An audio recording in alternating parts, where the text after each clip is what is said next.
आज मैं आपको एक बेहद ही दिलचस्प पैराडॉक्स के बारे में बताने वाला हूँ। पैराडॉक्स का मतलब है कि एक ऐसी स्थिति जो शायद सच हो सकती है पर उसके बावजूद भी हमें इम्पॉसिबल लगती है। एक ही वाक्य में दो तरह की बातें बोली जाती हैं, वो दोनों ही सच हैं पर दोनों ही एक दूसरे से उल्टी हैं। जैसे कि फर्मी पैराडॉक्स का एक एग्जांपल ले लेते हैं। आज के समय में इंसानों को हमारे ब्रह्मांड के बारे में बहुत कुछ पता है। वैज्ञानिकों का कहना है कि हमारा सूर्य एक बेहद ही साधारण सा सितारा है और इस तरह के स्टार्स केवल हमारी मिल्की वे गैलेक्सी में ही करोड़ों की तादाद में हैं। आपके अंदाजे के लिए बता दूं कि हमारी मिल्की वे गैलेक्सी में 40 से 80 बिलियन तारे सूर्य जैसे मौजूद हैं। बहुत ज्यादा चांसेज हैं कि इन सूर्य के जैसे स्टार्स के इर्द गिर्द पृथ्वी के ही जैसा कोई ग्रह घूम रहा होगा।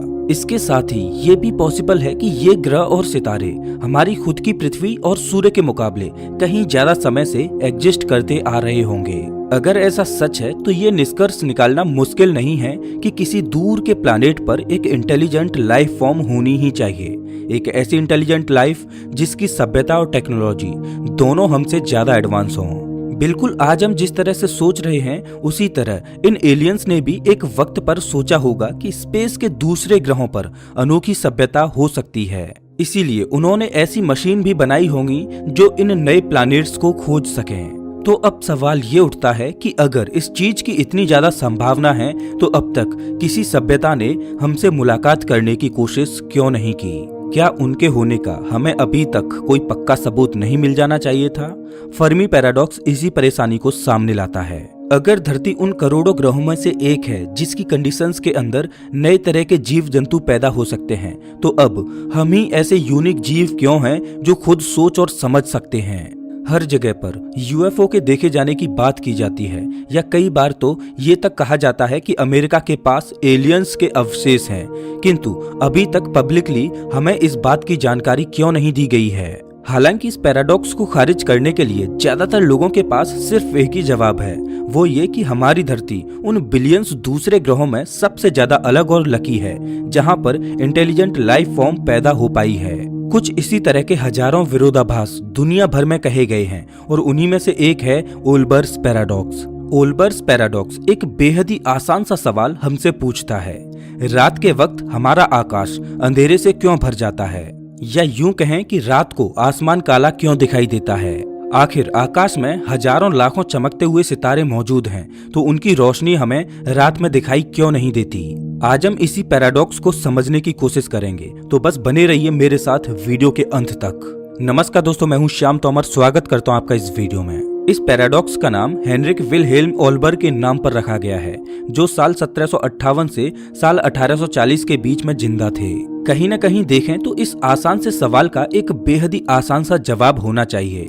हमारी धरती एक निश्चित अक्ष पर घूमती रहती है, जिस वजह से हमें दिन और रात के होने का आभास होता है। इंसान धरती पर एक जगह पर स्थित होते हैं और दिन के समय में सूर्य की रोशनी रिफ्रैक्ट होकर धरती के एक साइड पर गिरती है। लाइट के रिफ्रैक्शन की वजह से ही आकाश का रंग भी नीला दिखाई देता है। अपनी एक्सिस पर घूमने के अलावा हमारी धरती सूर्य के चारों ओर भी चक्कर लगाती है। वहीं सूर्य आकाश में मौजूद एक ऐसी चीज है जो फिक्स्ड जगह पर है। हालांकि मिल्की वे गैलेक्सी में सूर्य भी गतिमान है, लेकिन पृथ्वी के संदर्भ में सूर्य रेस्ट में है।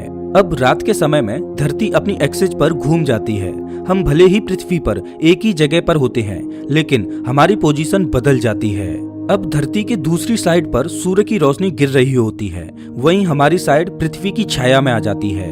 इस पोजीशन में आप सूर्य को नहीं देख सकते, पर दूसरे तारे, ग्रहों और चांद को जरूर देख सकते हो।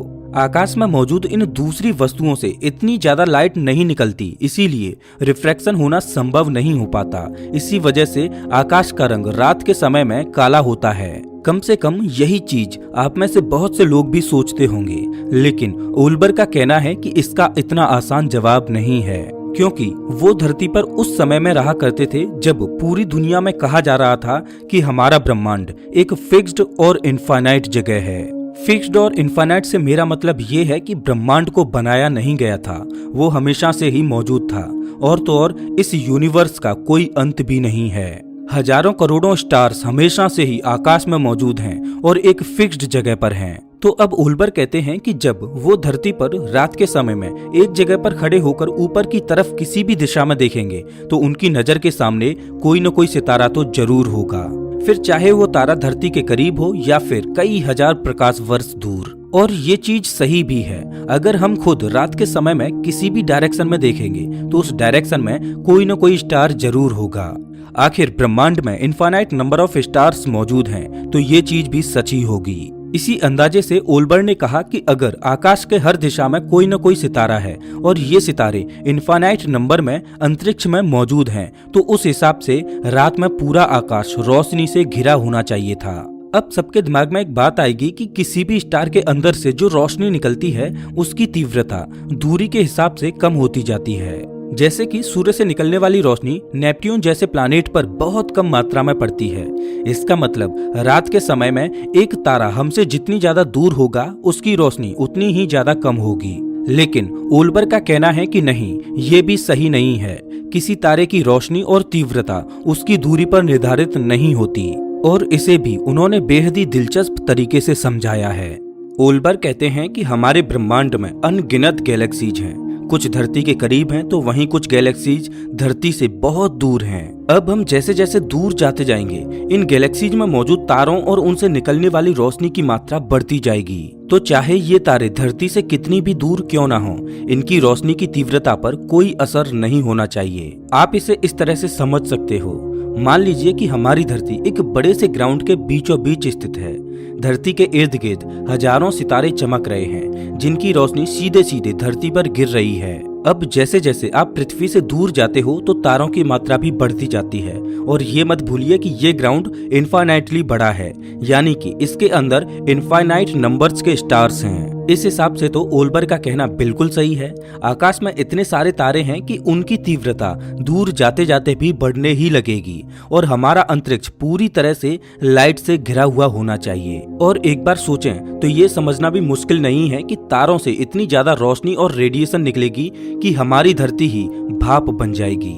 लेकिन ऐसा कुछ भी नहीं हो रहा है। हमारी धरती अभी भी सही सलामत है और रात के समय आकाश भी पूरी तरह से काला है। तो क्या ओल्बर का कहना गलत है?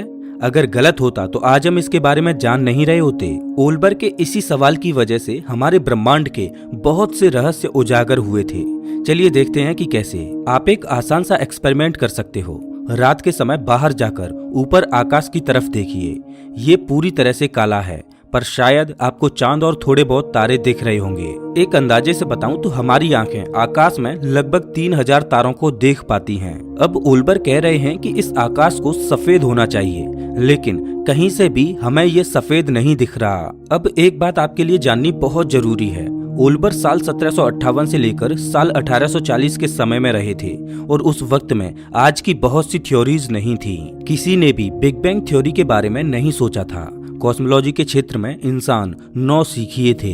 ऐसा कहना गलत नहीं होगा कि ओल्बर उन लोगों में से हैं जिन्होंने बिग बैंग थ्योरी के होने की पहली सीढ़ी को चढ़ा था। ओल्बर के इस सिंपल से सवाल से आप बहुत से निष्कर्ष निकाल सकते हो। सबसे पहला तो ये कि शायद हमारा यूनिवर्स इनफाइनाइट नहीं है, और अगर ब्रह्मांड इनफाइनाइट नहीं है तो उसके अंदर मौजूद तारे भी अनंत नहीं हैं। अगर ऐसा सही है तो जब आप ऊपर आकाश की तरफ बहुत से सितारों को देखते हो तब किसी एक दिशा में शायद कोई तारा मौजूद ही नहीं है। मेरे कहने का मतलब ये है कि अगर दुनिया इनफाइनाइट नहीं है तो हमारी लाइन ऑफ साइट में बहुत सी जगह ऐसी होंगी जहाँ पर कोई भी तारा मौजूद नहीं होगा। अब यूनिवर्स भले ही अनंत ना हो, लेकिन तब भी वो काफी ज्यादा बड़ा है, इसीलिए हमारी ज्यादातर लाइन ऑफ साइट में स्टार्स आएंगे ही नहीं। लेकिन इसके बावजूद भी आकाश में करोड़ों तारे हैं जिनकी रोशनी बेहद ही तीव्र है। इन सितारों की वजह से अंतरिक्ष के अंदर बहुत सारी लाइट होनी चाहिए थी। अब इसी चीज को समझने के लिए दूसरा निष्कर्ष निकाला गया।